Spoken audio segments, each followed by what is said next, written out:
every man in here had the right and the legal ability to have up to 4 wives, do you think that most men in 2022 could actually deal with having 4 wives? So financially, emotionally, spiritually, physically, everything. So all women are like, it's cool to be with more than one. There's no jealousy. If that was the case, yo, I get 50% of the success rate. Can you handle 4 women I've been handling 4 women majority of my life. at the same time? At And the these are same wives. damn time. Wives. So I'm not talking about no little side piece. I'm not talking about a little fuck here and there. That's not what I'm talking about.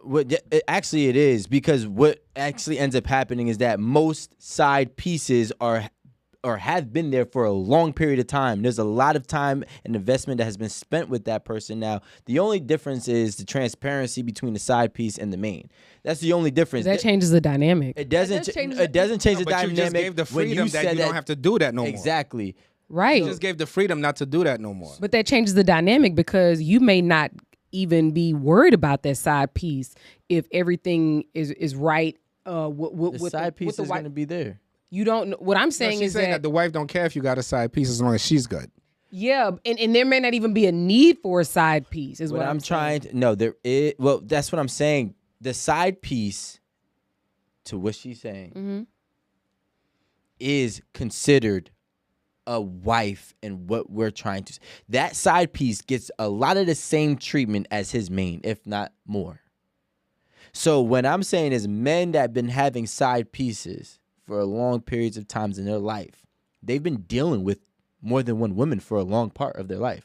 See, this is why monogamy in most times is detrimental to a person's or a couple's growth, because it limits the ability when you only have 2 people to actually balance everything out. You have you and you have me. So now you only have 2 people, 2 sources of income. You only have 2 sources of resources, right? But versus if you had 4 to 5. If I had 4 people in my house, it is. I don't disagree. There were resources building with income as well. Or hell, if we had 3 of us providing income and one of us was taking care of the home, hypothetically speaking, that's still a crazy amount of money. Yeah. And that's amount of ability for everybody to grow. But I'm not a big Kanye fan. But shout out to Kanye, because I did hear, I'm not going to quote it verbatim, but he did say that there was an attack on love based on monogamy being pushed. That's what he believed. He said love is cursed by monogamy. In a sense, like, yeah. Can I ask a question? Like, since we're talking about I agree. monogamy, who do y'all think established monogamy? Oh, we just told said you. the Christians. We just told you. No, but okay, so established. So who was running the church? Oh, you trying to say, man? Duh. Because it became too expensive. Because men got off I just track. find it very ironic that the same men who established and pushed monogamy want to push back on the shit now. No, I just find it very ironic. We're not pushing back. First of all, we didn't establish it. Who established it? Not when I say we, there's 2 groups of men. There's men today that say, I don't want more than one girl. A lot of men say they won't do it. And there's men. We had shout out to Bernard. At the end of the day, you have to live according to the rules of your forefathers. Men did X. Men established monogamy. The church was run by men. The church established and pushed monogamy. But I just find it so fucking ironic that men don't want it anymore. Yeah, but you know what I'm saying? Like, how do you just get to up and change your damn mind? That's what I want to know. But that's like, okay, if you want to play that route, we can play that route, and I could be like, well, there are women that say I don't want to work, and that has been longer than the rights of women. Who established it? A woman. Oh, that was the women's movement. No. Actually, it wasn't. It wasn't. So you got a computer right there. You can look up why women enter the workforce. Please look it up. That has nothing to do with the women's movement. Women enter. And we talked about this, and I told y'all that that's wrong. Because first of all, I'm listening to people on Instagram. Women are telling me Instagram, TikTok, all these social medias. Women are going viral saying, "I'm tired of working. I'm tired of competing. I don't want to do this." So like it was like, all right, well, the same other women that did want to be enter the workforce and be CEOs have made it harder for the women that don't want to work. Agreed. Saying that you're gonna marry, women that come with this amount of income, and all together you guys are gonna be great. You guys are gonna be worth this and that much. Okay, cool. But you're also forgetting the fact that you're going to have 3 women looking to you as the head of the household, which is fine. So you have to cater to all those women. Like, it's not all about financial. And I just don't think that men have it in them to do that. To be like emotional? To be the head of the household for 3 women.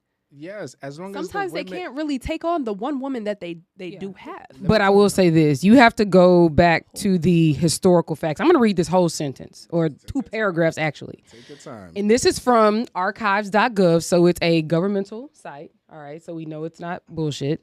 Yeah, it is. Okay. Women have always worked outside of the home, but never before in the numbers or with the same impact as they did in World War II.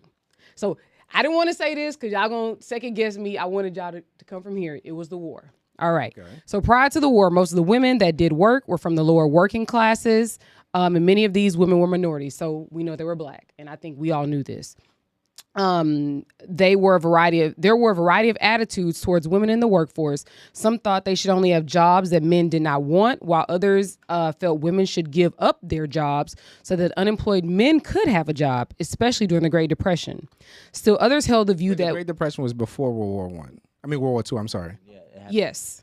So women started working. No, wait, no. No, it was after. Great Depression kicked off in 1929. Yeah. World War II. I'm not talking about World War I. World War II. Yeah, two. Was in the 30s? World War II kicked off in 1941, 42. 42, really. Okay. And it was over in like 44. On y'all global regions. World War I is actually to save the Depression. Y'all doing good. Hey. Right okay. So let me finish. So still others held the view that women from the middle class or above should never lower themselves to go to work. These and other viewpoints would be challenged with the United States' entry into World War II. While men were off fighting a worldwide war across the Atlantic and Pacific, women were called to take their place on production lines. The Man War Power Commission, a federal agency established to increase the manufacture of war materials, had the task of recruiting women into employment vital to the war effort. Men's attitude towards women in the war and the workforce was one challenge to overcome, but surprisingly, women's own ideas about work outside the home had to change as well. They had no choice.